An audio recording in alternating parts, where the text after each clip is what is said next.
ಮತ್ತು ಹಣ ಮೊಬೈಲ್ಗಳ ಬಗ್ಗೆ ಜಾಗೃತಗೊಳ್ಳುವುದು. ಮಠದ ಆವರಣದಲ್ಲಿ ಮತ್ತು ವೇತನದ ಅಕ್ಕಪಕ್ಕದಲ್ಲಿ ಮತ್ತು ಆಭರಣಗಳ ಕಳತನ ಮಾಡುತ್ತಿದ್ದಾರೆ. ಎಚ್ಚರ, ಪೋಷಕರು ನಿಮ್ಮ ಮಕ್ಕಳನ್ನು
ಶಾಂತಮೂರ್ತಿಯ ಪರ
ಜಾಗೃತ ಸ್ಥಳದಲ್ಲಿ ನಾವೆಲ್ಲ ಈ ಒಂದು ಧಾರ್ಮಿಕ ಸಭೆಯಲ್ಲಿ ಸೇರಿದ್ದೇವೆ.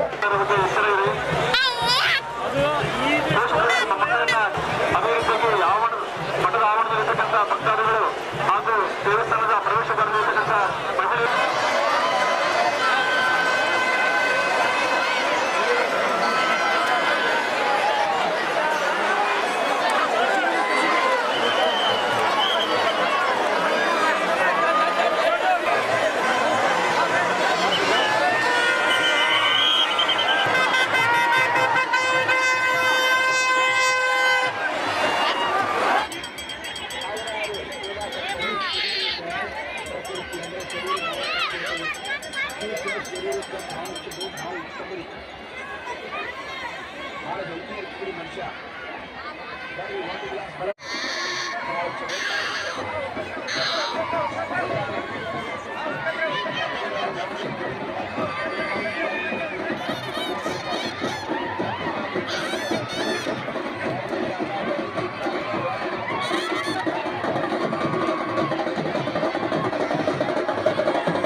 ಚಿಕ್ಕಂದಿನಿಂದ ಈ ಜಾತ್ರೋತ್ಸವದಲ್ಲಿ ಪಾಲ್ಗೊಳ್ತೀನಿ. ನಮ್ಮ ತಂದೆ ತಾಯಿದವರು ಇದರಲ್ಲಿ ಪಾಲ್ಗೊಳ್ತಾ ಇದ್ದರು.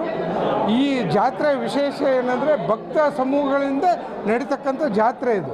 ಈ ಜಾತ್ರೆ ಹೈದರಾಬಾದ್ ನಿಜಾಮ ಈ ನಮ್ಮ ಮಠಕ್ಕೆ ದಾನವಾಗಿ ಒಂದು 120-130 ಎಕರೆ ಇಲ್ಲಿ ದಾನವಾಗಿ ಸೋತು ಕೊಟ್ಟೋಗಿದ್ದಾನೆ.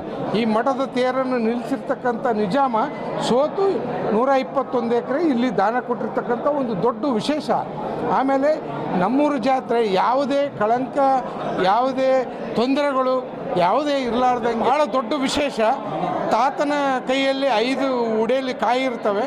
ಒಂದೊಂದು ಹೊಡೆದಾಗ ಒಂದೊಂದು ಕಾಯಿಗೆ 5 ಹೆಜ್ಜೆ ಉಳ್ತಾ ಹೋಗುತ್ತೆ.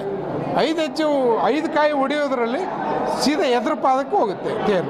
ಆ ಬಸವ ಅಂದರೆ ಹುಣ್ಣಿಮೆ ದಿನ ತಂತಾನೇ ಬರ್ತಕ್ಕಂಥದ್ದು ಎಲ್ಲ ಮೀಡಿಯಾದವರಿಗೆ ಸವಾಲಾಗಿ ನೋಡ್ಬೋದು. ಅದು ನಾನು ಹೆಮ್ಮೆಯಿಂದ ಹೇಳ್ತಕ್ಕಂಥ ವಿಷಯ. ನನ್ನ ಹೆಸರು ಪಂಪನಗೌಡ ಮಲದಕಲ್. ಇಡೀ ನಮ್ಮ ಕನ್ನಡ ನಾಡಿನಲ್ಲಿ ಈ ಜಾತ್ರೆಯ ವಿಶೇಷತೆ ಏನು ಅಂತಂದರೆ, ಮಿಣಿ ಇಲ್ಲದೆ ತೇರು ಬಾ ಬಸವ ಎಂದ ತಕ್ಷಣ ಬರುವಂತಹ ನಿದರ್ಶನ ಬೇರೆ ಎಲ್ಲೂ ಕಾಣಲಿಕ್ಕೆ ಸಾಧ್ಯ ಇಲ್ಲ. ಅದನ್ನು ನೀವು ಹೊರಗಚ್ಚಿ ಕೂಡ ನೋಡ್ಬೋದು. ಎಷ್ಟೋ ಜನ ಅದನ್ನು ಎಳೆಯುವಂಥ ಪ್ರಯತ್ನ ಮಾಡ್ತಾರೆ ಭಕ್ತಾದಿಗಳು. ಆದರೆ ಅದು ಪೂಜ್ಯರ ಅಪ್ಪಣೆ ಇಲ್ಲದೆ 5 ಹೆಜ್ಜೆ ಬರಲಿಕ್ಕಂಥದ್ದು ಸಾಧ್ಯನೇ ಇಲ್ಲ. ಅವರ ಅಪ್ಪಣೆ ಆದ ತಕ್ಷಣವೇ ಅದು ತನ್ನ ಸ್ಥಾನ ಪಲ್ಲಟವನ್ನು ಮಾಡ್ತಕ್ಕಂಥ ಒಂದು ಸಂಗತಿಯನ್ನು ಎಲ್ಲ ಭಕ್ತರಿಗೆ ವಿಶೇಷವಾಗಿ ಕಂಡು ಬಂದಿರತಕ್ಕಂಥದ್ದು ಸತ್ಯ. ಆಮೇಲೆ ನಿಜಾಮರ ಕಾಲದಲ್ಲಿ ಇದರ ವೈಶಿಷ್ಟ್ಯತೆ ಏನು ಅಂತಂದರೆ, ಈ ಜಾತ್ರೆ ಮಹೋತ್ಸವದಲ್ಲಿ ವಿಜೃಂಭಣೆಯಿಂದ ನಡೀತಕ್ಕಂಥ ಜಾತ್ರಾ ಮಹೋತ್ಸವವನ್ನು ನಿಲ್ಲಿಸಬೇಕು ಅಂತಕ್ಕಂಥ ಒಂದು ಷಡ್ಯಂತ್ರದಿಂದಾಗಿ ಅಪ್ಪಾಜಿಯವರ ಹತ್ರ ಬಂದು ಈ ಒಂದು ಕಾರ್ಯಕ್ರಮವನ್ನು ತಡೆ ಹಿಡಿತಾರೆ. ಆದರೆ ನಿಮ್ಮ ಕೆಲಸ ನೀವು ಮಾಡಿ, ನಮ್ಮ ಕೆಲಸ ನಾವು ಮಾಡ್ತೇವೆ ಅಂತೇಳಿ ಭಕ್ತಾದಿಗಳಿಗೆ ಆದೇಶ ಕೊಡ್ತಾರೆ. ಅವ್ರು ನಿಲ್ಲಿಸ್ತಾರಂತೆ, ನಿಲ್ಲಿಸ್ತೀನಿ, ಅದು ಹೆಂಗೆ ಬೂದಿ ಬಸವ ತೇರು ಎಳಿಸ್ತಾನೆ ನಾನು ನೋಡ್ತೀನಿ ಅಂದಾಗ ಪೂಜ್ಯರ ಅಪ್ಪಣೆಯ ಮೇರೆಗೆ ಅವರಿಗೆ ಕ್ಷಣ ನಿಲ್ಲಿಸಿದಂಥ ಸಂದರ್ಭದಲ್ಲಿ ಏನಾಗ್ತದೆ ಅಂದರೆ, ಬಾಸುಂಡೆ ಬರುವಂಥ ರೀತಿಯಲ್ಲಿ ಅವ್ರ ಮೈಯೆಲ್ಲ ಗಾಯಗಳಾಗ್ತವೆ. ಆ ಗಾಯಗಳನ್ನು ನೋಡಿಕೊಂಡು ಆ ಉರುಪನ್ನು ತಾಳಲಾರದೆ ಮತ್ತೆ ಹೈದ್ರಾಬಾದ್ನಿಂದ ಅವರ ವಿಶೇಷ ವಿಮಾನದಲ್ಲಿ ಬಂದು ಇಲ್ಲಿ ಸ್ಥಳವನ್ನು ವೀಕ್ಷಣೆ ಮಾಡಿಕೊಂಡು ಎಲ್ಲ ನೋಡಿದಾಗ ಅವರಿಗೆ ಆಗಿರ್ತಕ್ಕಂಥ ಒಂದು ನೋವು ಆಗ್ತದೆ. ಆ ಸಂದರ್ಭದಲ್ಲಿ ಪೂಜ್ಯರನ್ನು ಭೇಟಿಯಾಗಿ, ಇಲ್ಲ ಅಪ್ಪಾಜಿ ನಂದು ತಪ್ಪಾಯಿತು, ನಿಮಗೆ ಏನು ದಾನ ಬೇಕು ಹೇಳು, ಇಂಥ ಜಾತ್ರೆ ಮಹೋತ್ಸವ ನಿಲ್ಲಿಸುವಂಥ ಸಾಮರ್ಥ್ಯವೇ ನನಗಿಲ್ಲ ಅಂಥೇಳಿ ತಪ್ಪನ್ನು ಒಪ್ಕೊಂಡಾಗ ಪೂಜ್ಯರು ಒಂದು ತೀರ್ಥ ಪ್ರೋಕ್ಷಣೆ ಮಾಡ್ತಾರೆ. ತೀರ್ಥ ಪ್ರೋಕ್ಷಣೆ ಆದಮೇಲೆ ಅವ್ರ ಮೈಲೆಲ್ಲ ಬಾಸುಂಡೆಗಳೇನಿರ್ತವೆ ಅವೆಲ್ಲ ಖಾಲಿ ಆಗ್ತದೆ. ತದನಂತರದಲ್ಲಿ ಏನಾಗ್ತದೆ ಅಂದರೆ, ಅಪ್ಪಾಜಿ ನಿಮಗೇನಾದರೂ ನಾನು ವಿಶೇಷವಾಗಿ ಕೊಡಲೇಬೇಕಲ್ಲ ಅಂದಾಗ ತೇರಿನ ಒಂದು ಕುದುರೆ ಇರ್ತದೆ, ಇಲ್ಲಿ ಮಠದ ಕುದುರೆ ಇರ್ತದೆ. ಆ ಕುದುರೆ 120 ಎಕರೆವರೆಗೆ ಎಲ್ಲಿವರೆಗೆ ಓಡ್ತದೋ ಅಲ್ಲಿವರೆಗೆ ಜಮೀನನ್ನು ತೇರಿನ ಹೊಲ ಅಂತೇಳಿ ಕೊಡಬೇಕು ಅಂತೇಳಿ ಅಪ್ಪಣೆ ಮಾಡ್ತಾರೆ. ಆ ಅಪ್ಪಣೆ ಮೇರೆಗೆ ನಿಜಾಮ ಸೋತು ಆ ಮಠಕ್ಕೆ ದಾನ ಕೊಟ್ಟಿರ್ತಕ್ಕಂಥದ್ದು ಭಾಳ ವಿಶೇಷ.